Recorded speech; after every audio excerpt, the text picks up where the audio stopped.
Good morning. অনু family লাইফস্টাইলে সবাইকে স্বাগত। আশা করি সবাই খুব ভালো আছেন। চলে এলাম নতুন একটা ব্লগ নিয়ে। আজ ছিল শনিবার, তো এখন বাজে সকাল 9টা। তো এখন থেকে ব্লগটা চালু করলাম। সকালের টিফিনের জন্য এই যে বানিয়ে নিচ্ছি পরোটা। তো এধারে পরোটা প্রায় হয়ে গেছে, আর এই দুটোই ভাজতে বাকি ছিল, তো সেই দুটো ভেজে নিচ্ছি।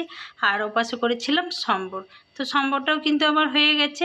আর হয়ে যাওয়ার পরে সুসানার বাবাকেও খেতে দিয়ে দিয়েছিলাম, তো ওর বাবার অলরেডি খাওয়া হয়ে গেছে। আর সাথে দেখো সুসানা এখনও খায়নি। খেতে খেতে মানে ওর বাবা খেতে খেতে দু একবার সুসানাকে একটু দিয়েছিল, ব্যাস। তারপরে সুসানা না খেয়ে বসে আছে, যতক্ষণ না আমি খাইয়ে দেবো। বসে বসে ওই যে আটা নিয়ে খেলা করছে। মাঝে মাঝে নিজে নিজে কিন্তু খেয়ে নেয়, আবার মাঝে মাঝে আবার নিজে নিজে খেতেও চায় না।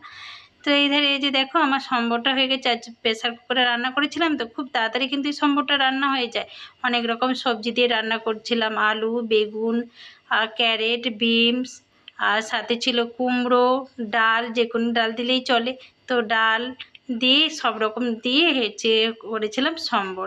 আর ঝটপট কিন্তু হয়ে যাও, ডালে আর সবজিতে সব মিলিয়ে নেড়ে চেড়ে ভালো করে। তো প্রয়োজন মতো নুন, হলুদ, তেল, মশলা আর কি যা যা একটু লাগে, একটু হলুদ গুঁড়ো, ধনে গুঁড়ো, একটা বড় সাইজের একটু পেঁয়াজ, টমেটো দিয়ে ব্যাস নেড়ে চেড়ে অল্প পরিমাণে জল দিয়ে দিলে কিন্তু হয়ে যায়। তো হয়ে যাওয়ার পরে মানে সেদ্ধ হয়ে যাওয়ার পরে তাতে আলাদা একটা কড়াতে একটু কারি পাতা, পাঁচফোড়ন, তেজপাতা, লঙ্কা দিয়ে একটু ভালো করে ভেজে নিয়ে ওটাতে দিয়ে দিলেই হয়ে যায় কিন্তু।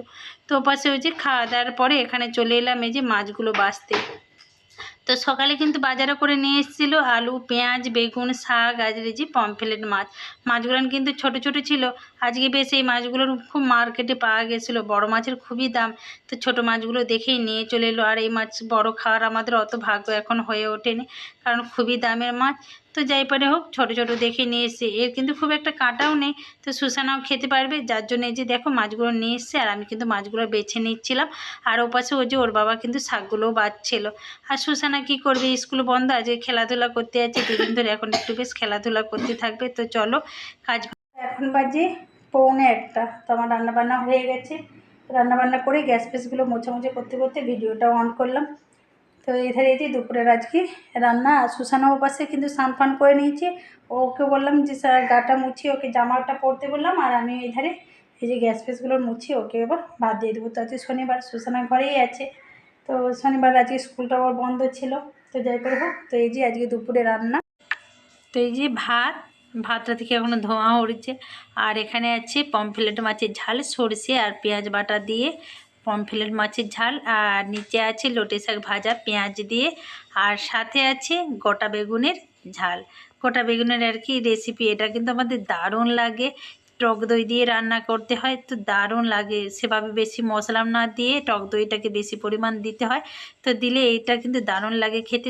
বেগুনের ঝাল তো এইসবই আজকে রান্না হয়েছে। আর সাথে আছে আলু ভাতে। তো ওটাও সুসানা আর ওর বাবার জন্যে, কারণ সুসানা শাক ভাজা আছে কিন্তু ও তো বেগুন খাবে নি। তো আর সেভাবে কিছু রান্না করা নেই। আর কালকের অল্প আছে ভেজ ডাল, তো সেই ডালটাকে এখন গরম করব। তো গরম করে সুসানাকে আলু ভাতে, শাক ভাজা আর মাছ দিয়ে দিয়ে দেবো। মাছ যদি না খেতে চাই তো একটা ডিম ভেজে দেবো। তো এই হচ্ছে আজকে দুপুরে রান্না। তো ওপাশে টুকটাক আমার গ্যাস ফ্যাসগুলো মোছামুছি হয়ে গেছে। আর ওপাশে এবার সুসানাকে ভাতটাও দিয়ে দিই। তো ওপাশে ওর বাবা না রান্না করছিল। আর আমি এই ধারে আজকে শনিবার, তো যার জন্য আমি মানে কিছু বেডশিট টেডশিট ছিল, তো সেই সবগুলোকে বালিশের ওয়ার পর তো সবগুলোকে সার্ফ দিয়ে আমি ওগুলো কাজ করছিলাম আর কি। ধোয়াধুয়ি করছিলাম, মানে টুকটাক এইসব কাজ করতেছিলাম। আর ওর বাবা ছিল রান্নার দায়িত্বে, তো সেই সবজি টবজি কেটে রান্নাবান্নাও করতে চাপিয়ে দিয়েছিল। আর আমি ওই ধারে এই যে মানে যত আজকে পরিষ্কার টরিষ্কার ছিল, জামা কাপড়, বেডশিট টেডশিট, সেই সবই করতেছিলাম। তো যার জন্য আজকে রান্নার দিকে গেলাম না। তো চলো ওকে ভাত টাত খাইয়ে দিই। আর তো আমাদের খাওয়া দাওয়া কমপ্লিট করে এখানে দেখো সুসানা ঘুমায়নি। এই যে সুসানা দেখুন দাঁড়িয়ে দাঁড়িয়ে এই দেখছে, ফোন দেখতে যাচ্ছে। ওর বাবা অনেকবার কিন্তু ওকে ডেকে চলে গেছে ঘুমোতে, কিন্তু সুসানা ঘুমোয়নি। আর এখন বাজে 3:30।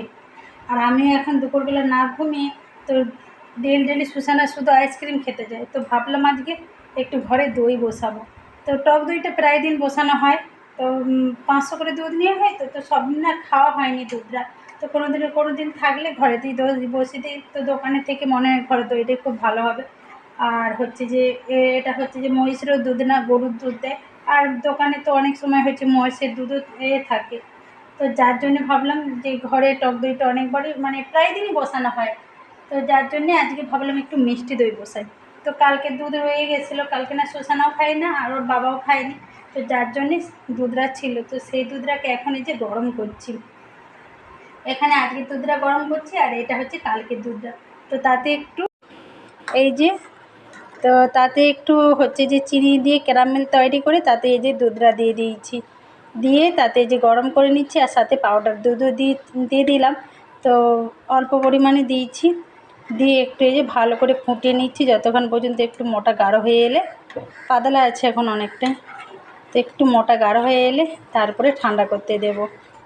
তো একটু এই যে নেড়ে চেড়ে গরম করে নিই ভালো করে।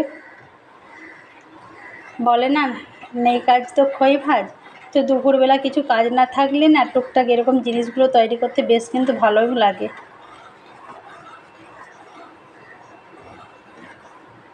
তো দেখি ফার্স্ট টাইম দই বসাচ্ছি, সফল হতে পারি কি না। দই ভিডিওটা আজকের মতন এখানেই শেষ করলাম, দেখা হচ্ছে নেক্সট ভিডিওতে। যদি ভালো লাগে তো প্লিজ লাইক কমেন্ট শেয়ার করে দেবেন, সাথে সাথে সাবস্ক্রাইব করে দেবেন। আজকের মতন টাটা, সবাই ভালো থাকবেন, সুস্থ।